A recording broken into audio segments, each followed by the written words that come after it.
Hi, everyone. I hope you can hear me okay. As Michael said, my name is Karen, and this is an introduction class. So we won't be doing exactly the same thing as we do in the actual class, but I will give you a bit of a sample of what we'll be doing in the class. What I always like to do whenever I start a new class is I like to tell the students a little bit about me. And I really like to find out a little bit about my students because that really helps me if I can know things that you're interested in, things that you guys like in terms of school and out of school activities. And I think it just makes for a more interesting class. And then whenever we're reading a book, sometimes there are things that we can relate to our own lives. And if I know a little bit about your lives, that makes it easier for the whole class. So the way this class is going to run tonight, I'm going to tell you a little bit about me. I'm going to ask you guys a little bit about you.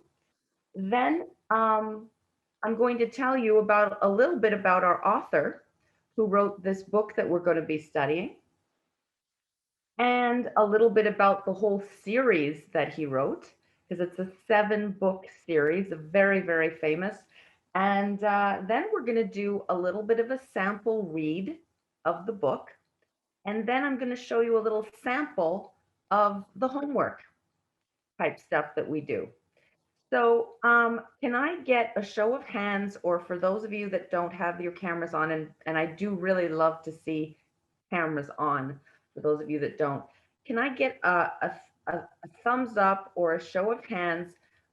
First of all, who is in China? Okay, so I've got couple in China, and then I've got quite a few, looks like, in Canada. All right, great.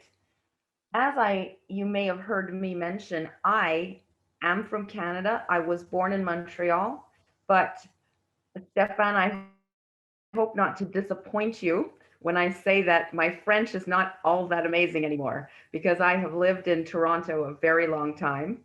And unfortunately, I don't get a chance to speak French that much.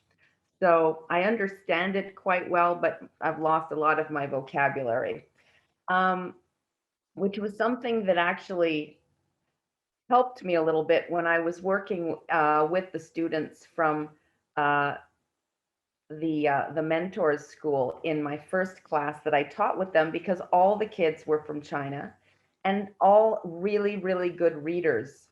Now, I used my own knowledge of myself because I'm a very, very good reader of French still, but that doesn't mean that I understand everything I'm reading.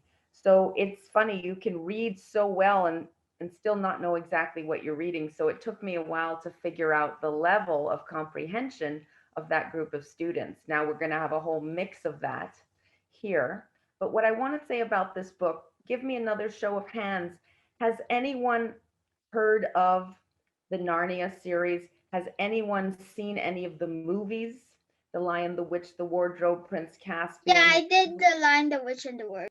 Okay, cool. So some of you have heard of this series either in book form or in movie form. Disney made some cool movies some years ago about this series of books.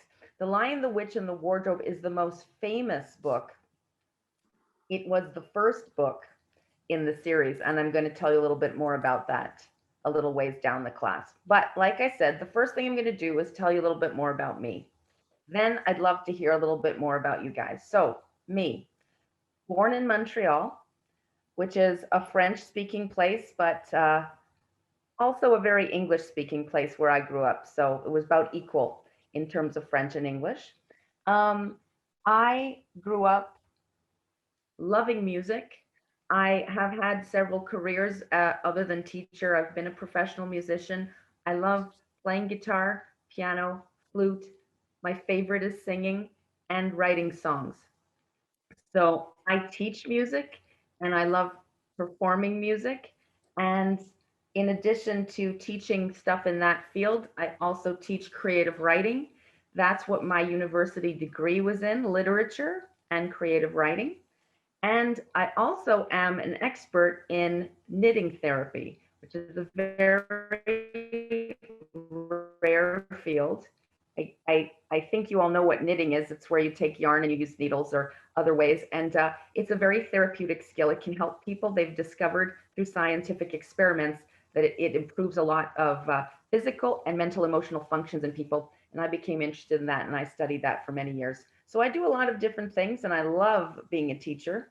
And one thing that I realized in becoming a teacher is that it's very different from being an expert in something to being a teacher.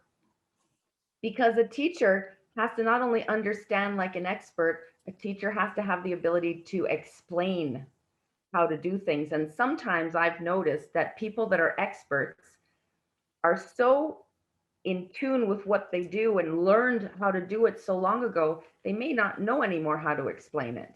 Now, just one other thing that I heard that I thought was really cool was that Wendy is a golfer. My husband, when I met him years ago, loved golf, and I never played golf. But after I started being a knitting therapist, there's some weird similarities between knitting and golf because it all involves pendulum motions and arcs and swings. So I became interested in golf, and I've started to learn golf myself now. And the way that I teach myself to learn is that I do everything that I learn right-handed and left-handed, because I feel that when I swing both ways, it really helps my brain to learn different aspects of things that I would not ordinarily know. So golf is fascinating to me, but I don't think I'll ever get really great at it because I don't think I'd have the time.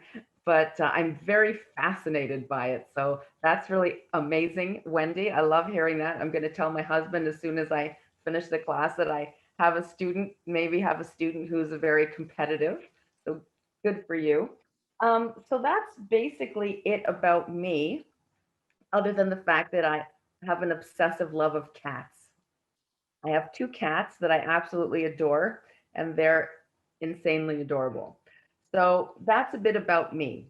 Now, I'd love to hear a bit about you guys. Some of you, if you choose not to talk, that's fine. But I'm just going to go around quickly. Now, I'm going to ask you guys a few questions. And if you're able to answer me, that would be amazing. Okay, so the screen keeps sort of shifting around, but I'm going to try to sort of go in an order and let me know if I miss you. So let's start with Sherry. Sherry, you can take yourself off mute. Just also, by the way, that reminds me, I don't mind if you guys stay on mute. Usually the way I conduct my classes is that I don't have the students be on mute, because in a real classroom, like we all used to be in before COVID, you know, there's no mute button on human beings. So if we're all just respectful and can listen to each other and raise our hand and speak, then for me, there's no need for mutes. But for now, I know that a lot of people in Zoom learning have been programmed to take it on and off and whatever. I'm just letting you know that's my style, is to not necessarily need my students to stay on mute. So Sherry, tell me a little bit about you. What city are you in right now? I'm in Toronto right now. Ontario. Excellent. Okay. And how old are you? I am 12 years old. Excellent. And you are in what grade? 7th grade. Okay. And what is your favorite subject in school? I have a lot. I like art, science, and probably language or math. Excellent. Okay, that's very diverse. That's nice. And what do you like to do when you're not in school? Read. Ah, okay. So do you have a favorite book or two that you would mention? I have too many favorite books. Okay, cool. So do you like a lot of different styles of writing? Yes, I do like writing stories Mm-hmm. and like essays sometimes. Excellent. What I was referring to is in books, do you like a lot of different types of books, like, you know, mystery books or, you know, that kind of fiction books, nonfiction? Do you like a lot of different types of books? Yes, I prefer like fantasy fiction. Ah, okay. So this will be up your alley, these Yep. books here. But I Okay, can read any. excellent. Okay, thank you, Sherry. Thanks very much. All right, let's look at Thomas now. Thomas, Yeah, hi. where are you? What city? Okay, wait. Yeah, hello. What city are you in? I'm in Toronto right now. Okay, cool. Another Torontonian. And what grade are you in? I'm in Eighth grade. And you're what age? Okay. And 14. what kind of stuff do you like to do at school? I like to do art. I play basketball. Mm. I like to do math. To do well outside of school, maybe the basketball type, anything else that you like to do Also outside art, of school? drawing, and basketball, and watching YouTube. Yeah. Ah, cool. You know, it's funny. I forgot to mention to you guys that I love doing art. And it's funny to me that I forgot to mention that because that was my first love. From the time I can even remember, I was drawing. And actually, the first thing I studied in university was a fine arts degree, but I switched out of it. And then I studied literature instead because the program left a little bit to be desired for me. That's another story for another time. But I love drawing. And it's funny to me, it was the first thing I ever loved doing. It's morphed for me now into a love of photography and digital art, but I do that a lot. So it's funny that I forgot to mention that. Thank you, Thomas. And now we'll hear from Wendy. I already know Wendy is a great golfer, and that's fascinating. Are you right-handed? Yeah, I am right-handed. As most people. All right, tell us a little bit else about yourself. How old are you? What city are you in? I am in grade 8, 13 years old. I live in Ontario in Richmond Hill. I currently am attending Lake Wilcox Public School, and I enjoy the subjects art, phys ed, math, language, a lot of subjects. Excellent. And yeah, my hobbies outside of school is golf. Yeah, you must spend a lot of time with that if you're that good to be competitive.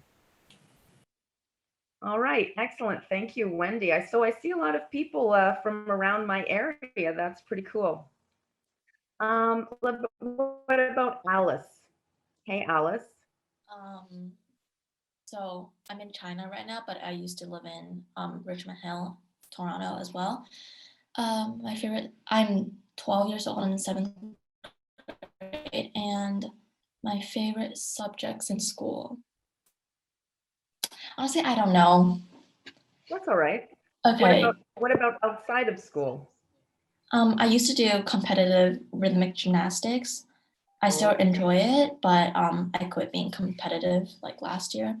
And I like drawing and reading just like YA novels as well. Nice. Okay. I love rhythmic gymnastics. My mom and I have watched that ever since it became a sport on TV to watch. So we love that, and regular gymnastics too. So that's really amazing. Wow. I love that. Okay. Well, I'm glad to see that some of you guys like art because I always like to include in homework assignments, I always like to include certain artistic questions, optional artistic questions where you can choose to draw things, especially a book like this where they were all very heavily illustrated. And although we don't have a version to read from that I sent out to you guys that's illustrated, there are illustrated versions and they're very beautiful. But yeah, for those of you that like to do art, always interested in incorporating that into the homework for my classes. So excellent. Thanks, Alice. What about Jordan? Well, I'm 11 years old and I'm in grade 6. My favorite subject in school is probably either physical education or math. Things I like to do outside school is playing basketball. Excellent. Okay. Thank you, Jordan. And how about Celine? Okay, so my name's Celine. I'm in Mississauga. I'm 11 years old, and my favorite subject in school is art. Out of the school is I like sketching and I like playing games. Excellent. Okay, thank you, Celine. And how about Yo-Yo? Is that how you say your name? Yo-Yo? Yeah, that is how to say my name. Okay. Tell us a little bit about yourself. I'm in 4th grade, and I like to read books and I like to draw pictures of how people lived and our school. So I live in China and in Shanghai, China.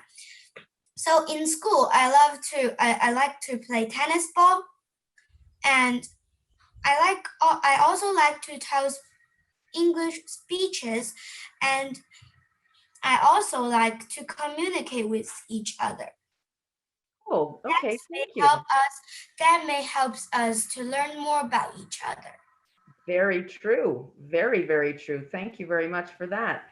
I don't know if I made it clear, but this class, the classes that I teach for this school are also largely about reading out loud. Yeah. So when we study the book, a lot of the time we spend in class is reading and discussing. So all of you will get a chance to read. Now let's see who is next. I've talked to Sherry. Everybody's jumping around on my screen. I think Elia or Elia, I'm not sure how to pronounce that. My name is Aliyah. Elia. Okay, tell us a little bit about yourself. Okay, so my name is Aliyah, and I'm left-handed. And do I say my favorite subject? Yes, you can.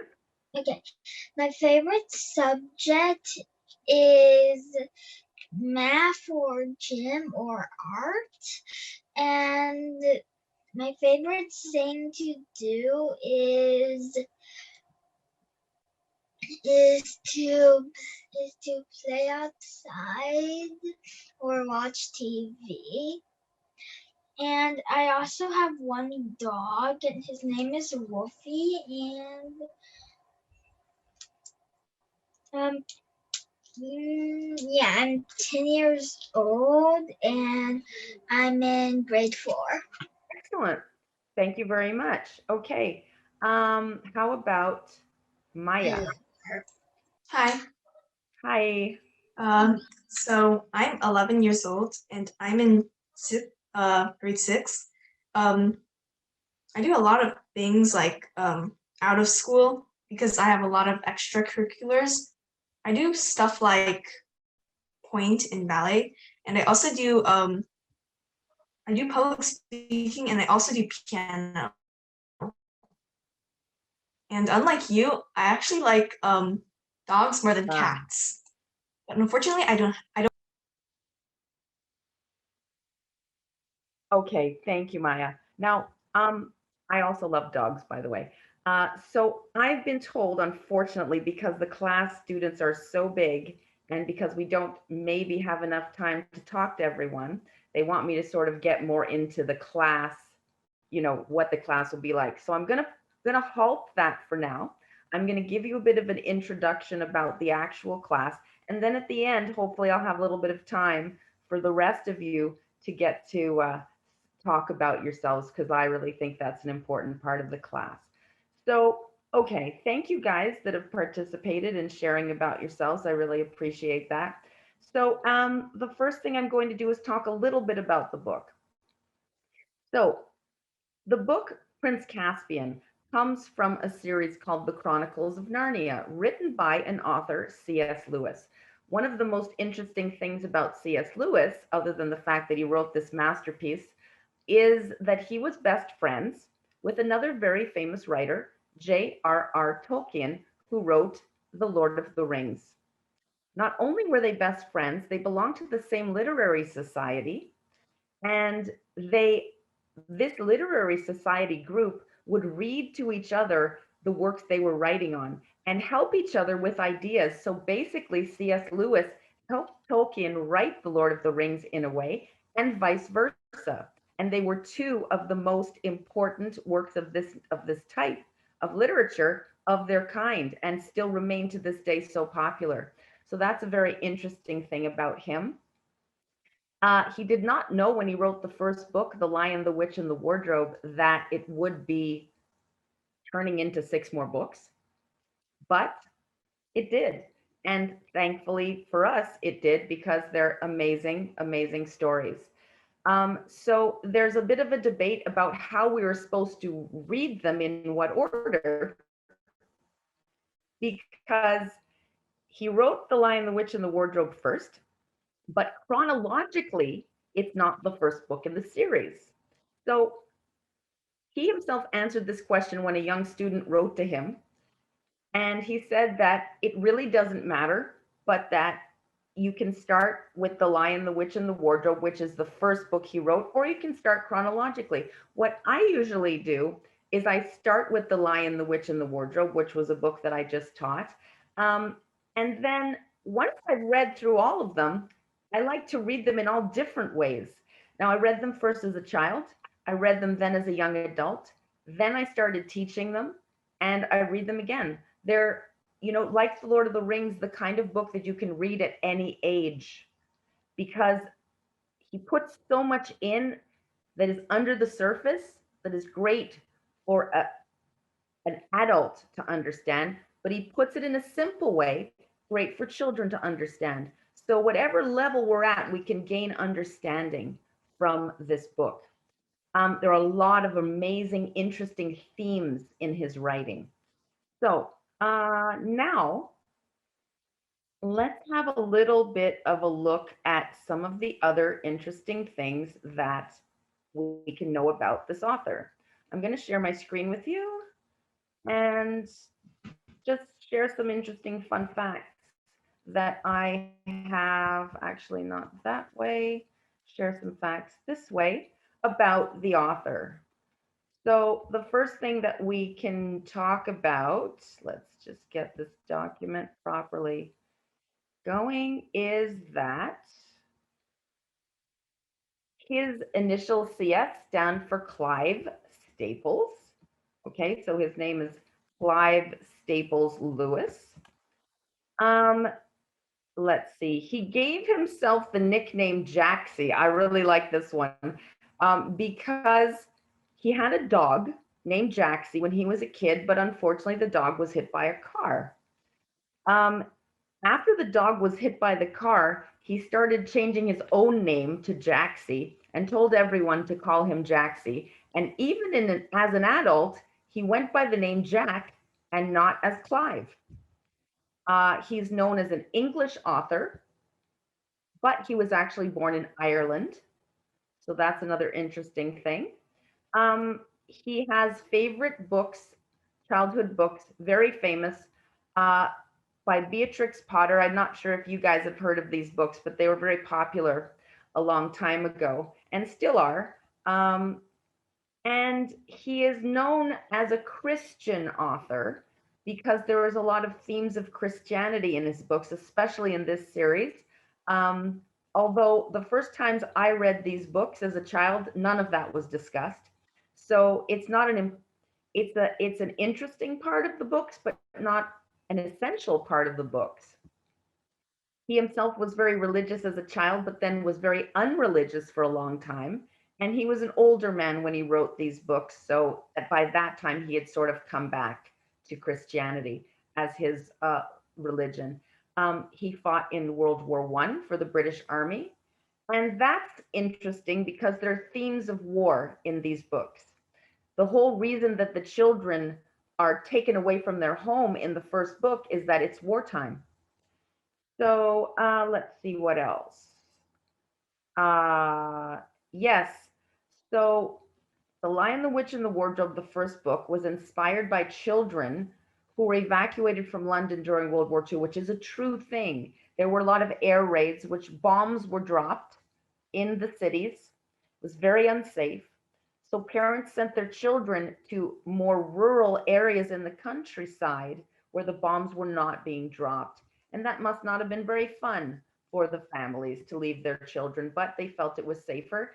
And C.S. Lewis himself housed some children during the war, in the Second World War, when he was too old to fight. Okay.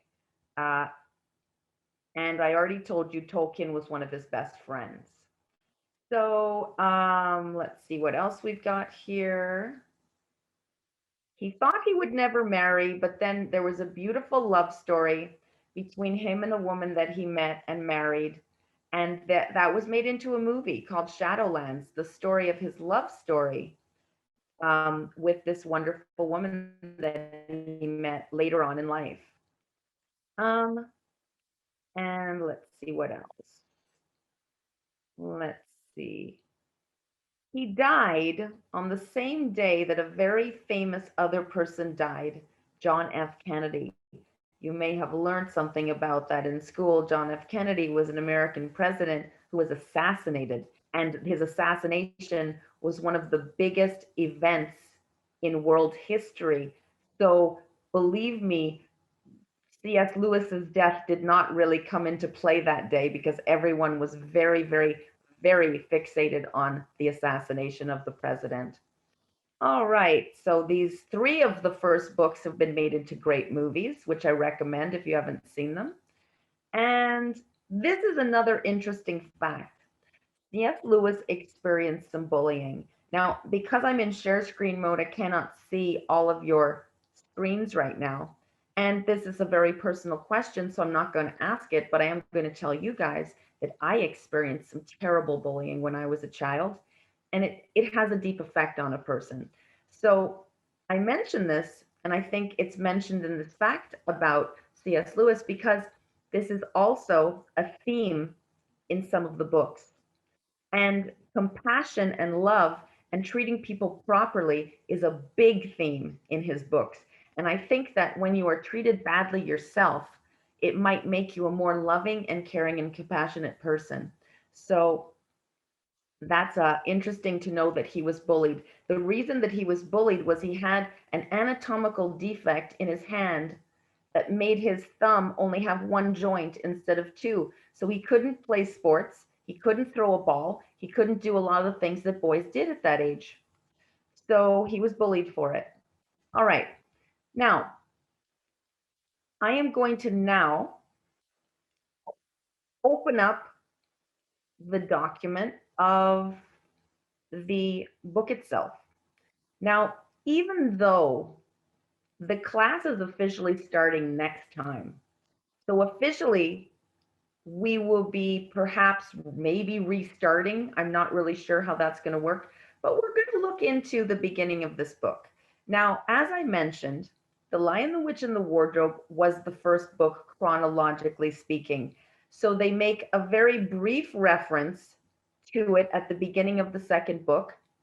I also have for the students who will be joining the class, I have a synopsis, which means a shortened, condensed version of the story of book 1 for you to look at if you'd like to give you a little bit more perspective on what happens in The Lion, the Witch, and the Wardrobe before we start reading Prince Caspian. That is not mandatory, that is just optional. This book can be read on its own without knowledge of the other book. So I am now going to open our share screen again, and we'll have a little look at this book. Now, I know that some of my other students from class 1, Lion, the Witch, and the Wardrobe, at first told me that they thought that this book was a little bit too babyish or too simple. But then as they got involved in the book, they saw that that was not really the truth. Don't be misled by the fact that it is written in a very simple English. Don't be misled. C.S. Lewis is a brilliant author because he's one of the very best writers at saying a lot with very few words. The words he chooses to say are so important, and they can tell us so much under the surface. And he does not spend a lot of time describing things in the way other authors do. That's not to say that he doesn't describe things, but he's very careful in what he chooses to describe at length and what he just chooses to say quickly to move the story along. So an author like this, what we want to do is really look closely at everything he chooses to say because it's important. All right, so I'm going to share the screen now. Let's do a little bit of looking at this actual book.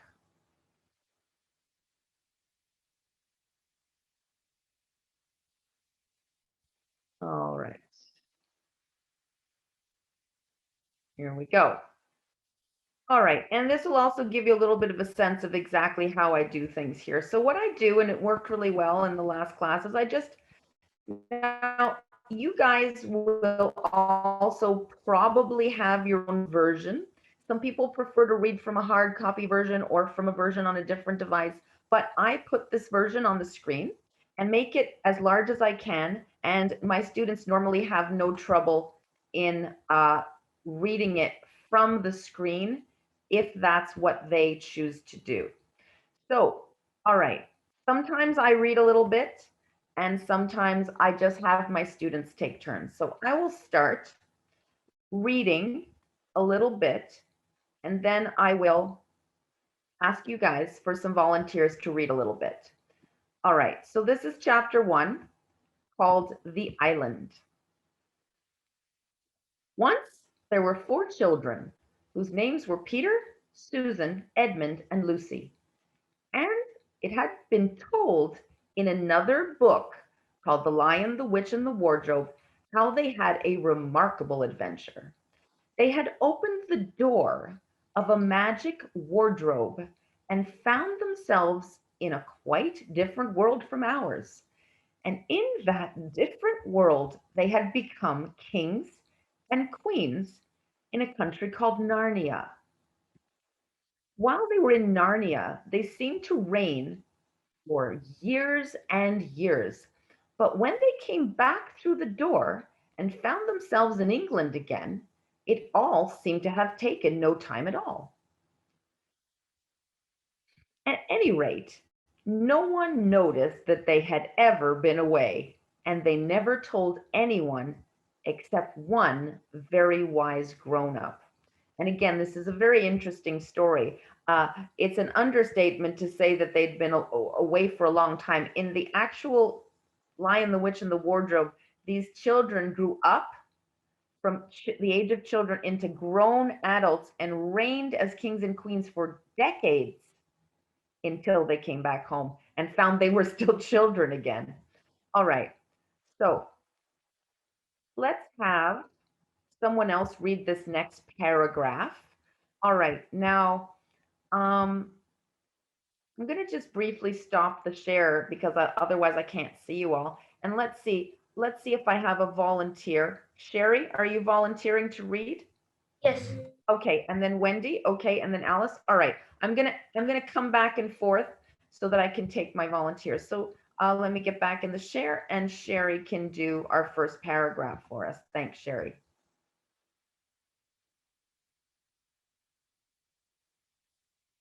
Can you see? Yes, I can see it. So I read from that. So that all happened, yes. Okay. That had all happened a year ago, and now all 4 of them were sitting on a seat at a railway station with trunks and play boxes piled up around them. They were, in fact, on their way back to school. They had traveled together as far as the station, which was a junction, and here in a few minutes, one train would arrive and take the girls away to one school, and in about half an hour, another train would arrive and the boys would go off to another school. The first part of the journey, when they were all together, always seemed to be part of the holidays. But now, when they would be saying goodbye and going different ways so soon, everyone felt the holidays were really over, and everyone felt their term time feelings beginning again. They were all rather gloomy, and no one could think of anything to say. Lucy was going to boarding school for the first time. Okay, thank you very much. That was really nice reading, Sherry. Why don't you read aloud as Sherry was doing? Sometimes we want to just read a little bit slower. I always find it's a great idea to read a little bit slower. This is an excellent thing to do because it helps those that are listening to comprehend, and it helps us be better communicators in public speaking, which is another subject that I teach. When we read in our heads, sometimes we can go faster. But when we read out loud, we're processing the sound of our own voices, and other people are doing that as well. So we really want to take care to pause after commas and pause after every thought group and pause after periods, maybe a bit longer than we normally would, to just make sure that these thoughts are landing for us. But that was really nice reading, Sherry. I remember, without stopping my share, that Wendy had volunteered, so we'll have her go next. And I forgot what I was going to say, so let's just have Wendy continue from it was an empty. It was an empty, sleepy country station, and there was hardly anyone on the platform except themselves.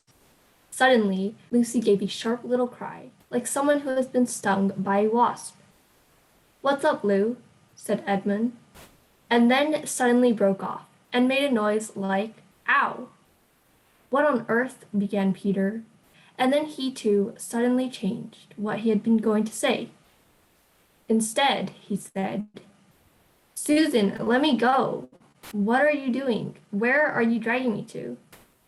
"I'm not touching you," said Susan. "Someone is pulling me." Oh, stop it." Everyone noticed that all the others' faces had gone very white. "I felt just the same," said Edmund in a breathless voice, "as if I were being dragged along. A most frightful pulling. Ugh, it's beginning again." "Me too," said Lucy.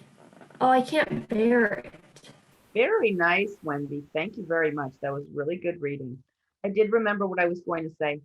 Another thing that I like to do in my classes is just let you guys know that after every bit of reading is done, it's important for whoever has a question about what has just been read to let me know that. And again, because we're in share screen mode, when this part of the class is going on, it's important that you verbally say, Karen, I have a question, and then I will take your question. The question can be if you don't understand a word from the paragraph that was read, if you don't understand an idea that's being said. So anytime you have a question, I love when my students ask questions, because not only am I explaining the answer to them, but I'm explaining to others who might also have the same question, and maybe explaining in a way something that we can all learn from. All right, so very nice. Okay, so gonna just catch us up here. Now, unfortunately, I don't remember who else volunteered, so I'm gonna have to go back out of the share for a minute. I see Maya has her hand up. I think it was Alice. So I'm gonna have Maya and Alice go, and then I'll come back to the unshared screen. So Alice will go first, and then Maya. So Alice, you can start reading from Me Too. "Me too," said Lucy. "Oh, I can't bear it." "Look sharp," shouted Edmund. "All catch hands and keep together. This is magic. I can tell by the feeling. Quick." "Yes," said Susan. "Hold hands. Oh, I do wish it would stop. Oh." Next moment, the luggage, the seat, the platform, and the station had completely vanished. The four children, holding hands and panting, found themselves standing in a woody place. Such a woody place that branches were sticking into them, and there was hardly room to move. They all rubbed their eyes and took a deep breath. "Oh, Peter," exclaimed Lucy. "Do you think we can possibly have got back to Narnia?" "It might be anywhere," said Peter. "I can't see a yard in all these trees. Let's try to get into the open, if there's any open." With some difficulty and with some stings from needles and pricks from thorns, they struggled out of the thicket. Then they had another surprise. Everything became much brighter, and after a few steps, they found themselves at the edge of the wood, looking down on a sandy beach. A few yards away. Thank you very much. That's really good. Now, I know we're going to Maya next, but I see that Yo-Yo has her hand up, and I don't know if that's to ask a question or to say that she wants to volunteer to do reading. So Yo-Yo, why is your hand up? I want to be a volunteer to reading. Okay, perfect. Thank you very much. Okay, so great. So next is going to be Maya. Now, when we are reading in class, we are going to talk a little bit about what's going on as well. So before I have everyone continue, Maya and then Yo-Yo, I just want to talk a little bit about what's just happened here. And again, you guys can ask questions. Now, again,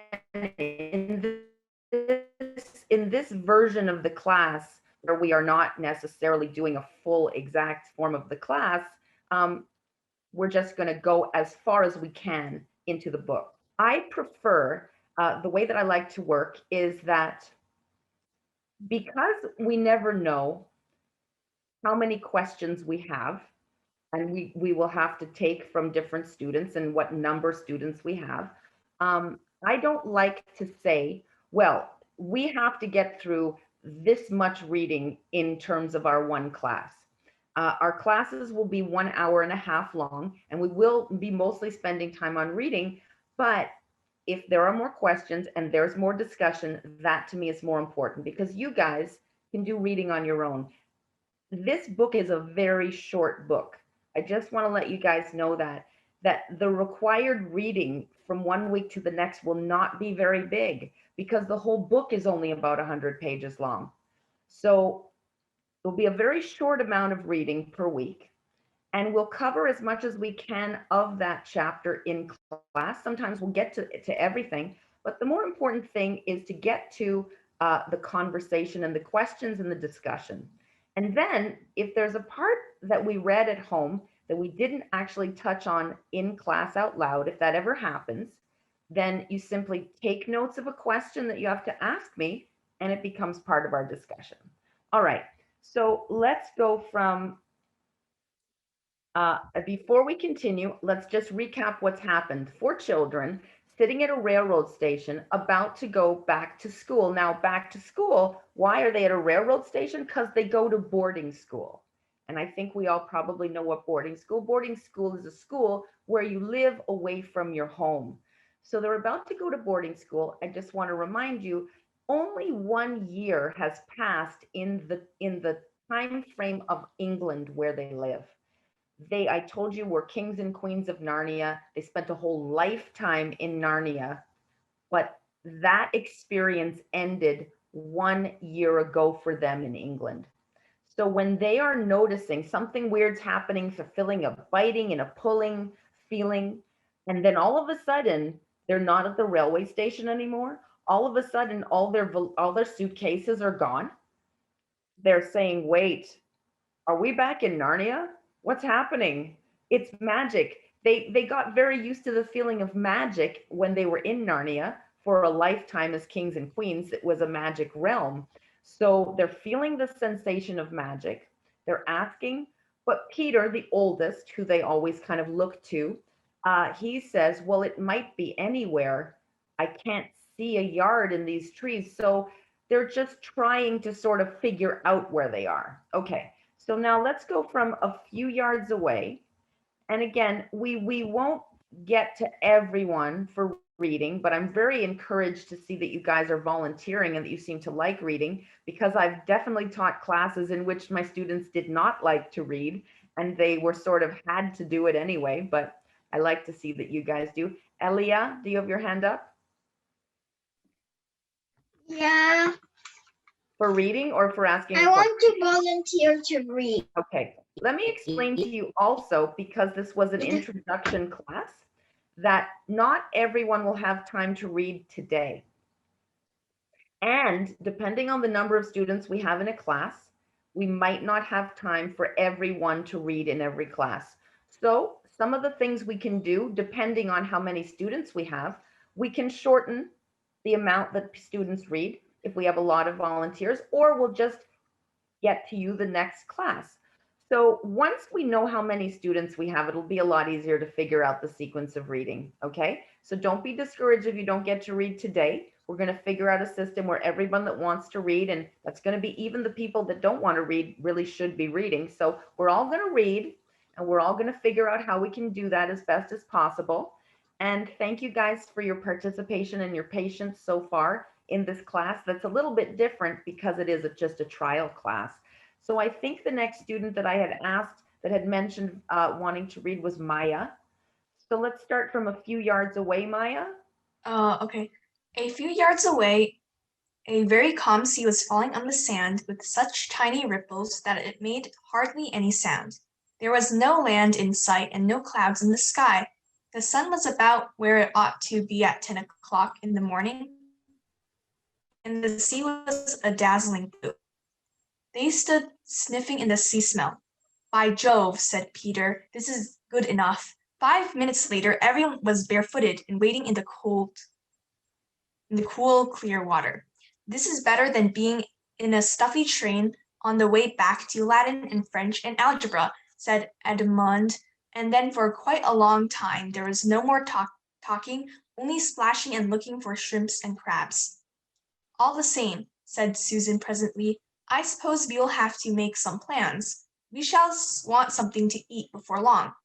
We've got the sandwiches Mother gave us for the journey, said Edmund. At least I've got mine. Not me, said Lucy. Mine were in my little bag. So are mine, said Susan. Mine are in my coat pocket there on the beach, said Peter. That'll be 2 lunches among 4. This isn't going to be such fun. At present, said Lucy, I want something to drink more than something to eat. Thank you very much. Very nice reading. All right, so now we're going to continue from everyone. Okay, and I think we had Yo-Yo was a volunteer that we had next. And again, thank you guys for your patience. This is all just, we're all just, I would love to be able to get to everyone today. And I would love to have heard everyone tell me a little bit about themselves. And definitely, if we don't have time to hear more about your individual selves, the very first thing I'm going to do when we start next week's class, and when I have my full list of students that are actually in the class and we start a class for real, the very first thing I'm going to do is talk to all my students that I didn't get a chance to talk to you and figure out what you like to do and what you're about. So just rest assured, I have not forgotten about that, okay? So Yo-Yo, please, now just to recap again what we've just read, the kids are not still knowing where they are, but they're pretty happy because they're in a beautiful place with beautiful water and beautiful scenery, and they think, well, this is a lot nicer than going back to our school, so they're pretty happy. Okay, Yo-Yo, please continue from everyone. Everyone else now felt thirsty, as one usually is after wading in salt water under a hot sun. It's like being shipwrecked, remarked Edmund. In the books, they always find springs of clear, fresh water on the island. We'd better go and look for them. Does that mean we have to go back into all that thick wood? Said Susan. Not a bit of it, said Peter. If there are streams, they're bound to come down to the sea. And if we walk along the beach, we are bound to come to them. They are now waded back and went first across the smooth, wet sand, and then up to the dry, crumbly sand that sticks to one's toes, and began putting on their shoes and socks. Edmund and Lucy wanted to leave them behind and do their exploring with bare feet. But Susan said this would be a mad thing to do. We might never find them. Can you move a bit? Okay, thank you very much. We might never find them again, she pointed out, and we shall want them if we're still here when night comes and it begins to be cold. Very nice reading. Thank you very much. That was really good. I like that, Yo-Yo. Okay, so still having a lot of fun, and let us have, I will just read this next little section. It's not a big enough section, and then after Elia will start. When they were dressed again, they set out along the shore with the sea on their left hand and the wood on their right. Except for an occasional seagull, it was a very quiet place. The wood was so thick and tangled that they could hardly see into it at all, and nothing in it moved. Not a bird, not even an insect. Okay, so now we have about 10 minutes left, guys. So I'm only going to have time for a few more of you to read. And after that, I'd love to just give you a little bit of an idea about how the homework's going to be, because I give a specific kind of homework that's going to be allowing people at different levels of understanding. I know there's some different ages in the class, perhaps different levels of understanding. So I'm going to explain to you a little bit how I work my homework assignments to make everyone so that the homework's not too easy for some or too hard for some. All right, so we'll have just a few people reading, and Elia is going to start us off with this next page, and we'll start from Shells and Seaweed. Elia. Elia, are you ready to read? I think you had said you wanted to. Are you there?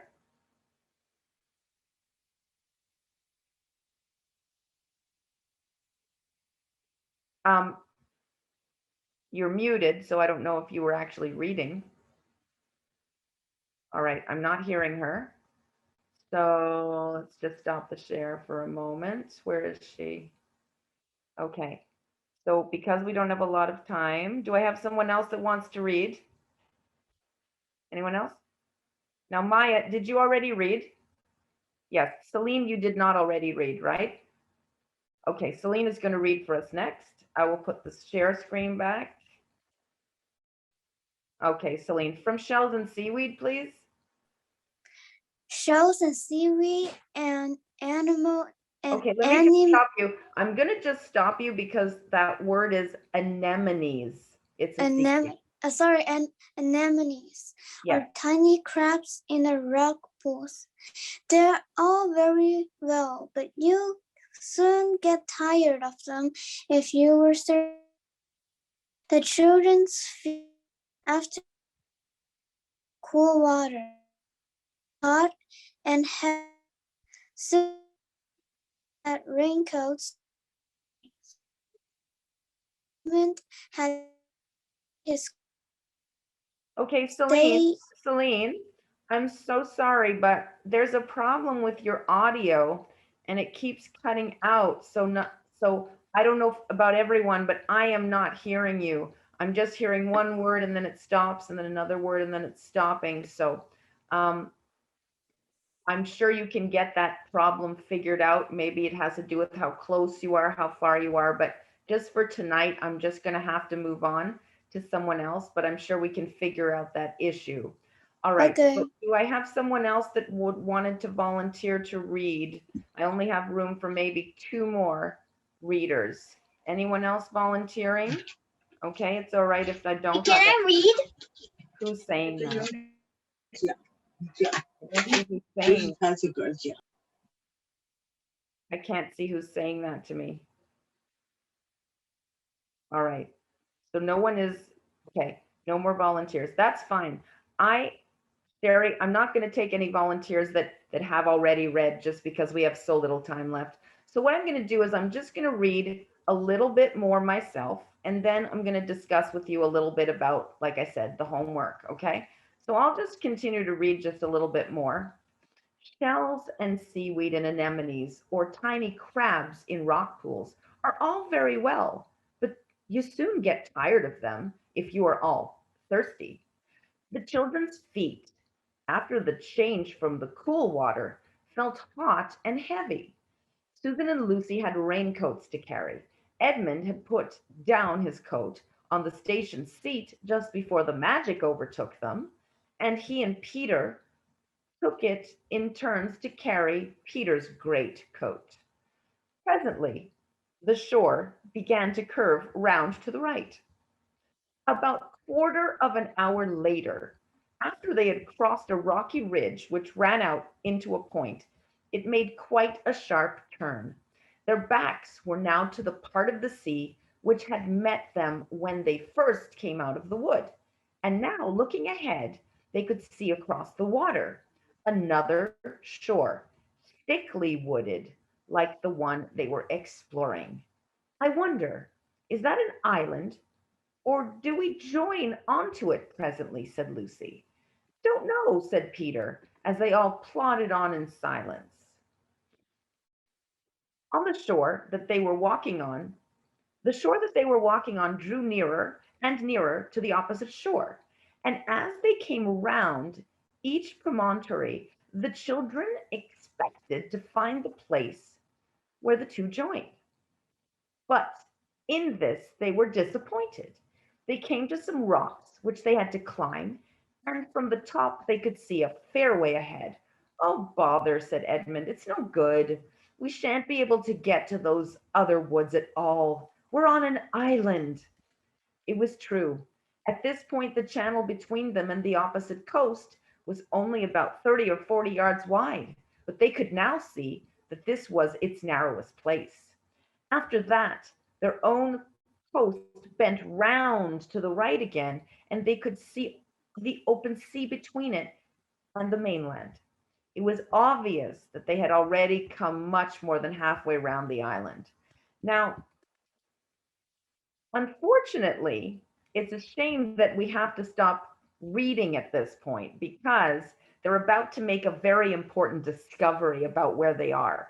I don't want to give it away, but in just a few moments, they're about to discover something very, very important about where they have actually landed through this magic. And don't also be misled by the simplicity of the story so far, because they haven't really started experiencing the fantasy-like magical realm that they are about to re-enter, that being the realm of Narnia. There's going to be great battles and a great story going on once they realize where they are and what has happened in the time since they've been gone. Now, we have 5 minutes left, so I'm going to just say a little bit to you about the homework. So, because we have a lot of different levels, we'll know more about that when we actually see the actual students in the class. I like to ask questions that you can interpret in different ways. So whatever level that you're at, you can interpret the answers to the questions in different ways. They are a lot about how you feel. What is your interpretation about what you've read? As I also mentioned, I love to ask my students that like to draw to render some of the characters or some of the things that they're imagining in drawing form. So if you guys like that, that'll be something else you can do for homework. It also depends when I'm dealing with a class full of students from China whose English is not their first language, I have to gear the homework to them. But so that's why I also always have to get a sense of my students before I start, doing the homework. I can't pre-make the homework until I know who you are. But one quick story I'll tell you about the way that I like to work. My mother was a very, very well-known teacher and taught for a record 60 years. She was the oldest teacher in Canada when she retired this past year. And I remember the way she used to teach, because I was lucky enough to have her for a short enrichment module once a week. She couldn't be my actual teacher, but she taught in my school. And I had her for a 3-hour-a-week extra class. She taught us books when we were in grade 6, kind of around the age you are now. She taught us great works of literature, the same ones I ended up studying when I was in university level at university. And she asked us questions of those books that were as challenging as the university professor's questions. Why? Because she never assumed that because someone is 12 years old, that they're not going to be able to think intelligently and answer the question. And if they can't, that's not a problem. But if they can, let's not assume that they can't. So that taught me a very valuable lesson. I'm not going to write questions in homework or challenge my students thinking about, you're only 12 years old, so this must be all you can understand. Sometimes the comprehension of younger students is mind-blowing. I had great comprehension when I was your age, and I made great insights, and I always like to leave it open for my students to do the same. So we're about at the end of our time. I have to say, I'm so sorry I didn't get a chance to talk to all of you. And I'm so sorry that we didn't get a chance to go a little bit deeper with everyone. And I'm sorry that everyone didn't get a chance to read, but I am really happy to have met you and to have started this book with you. Bear with it. It's an amazing, amazing book. So I hope very much that I'm going to get to see a lot of you in the actual class starting next week. And I guess that's all I'm going to say for this week. And once we get to next week, I'm going to ask all those of you that didn't get to tell me about yourselves to do so, and we'll get right on into this book. You guys are welcome to start reading this book before next week. We're going to be mainly focusing on chapters 1 and 2 next week. Alice, did you have a question? I saw your hand up. Oh yeah, I don't know if I missed it, but is there going to be any homework like this week? Like after this class? There is not, because this is not an actual class. This is just a trial class, so no homework, and we'll really only be getting into the actual curriculum of the class starting next week. This is just to get to know you. You can get to know me a little bit, how I work, and a little bit about the work that we're going to be studying. So no homework this week.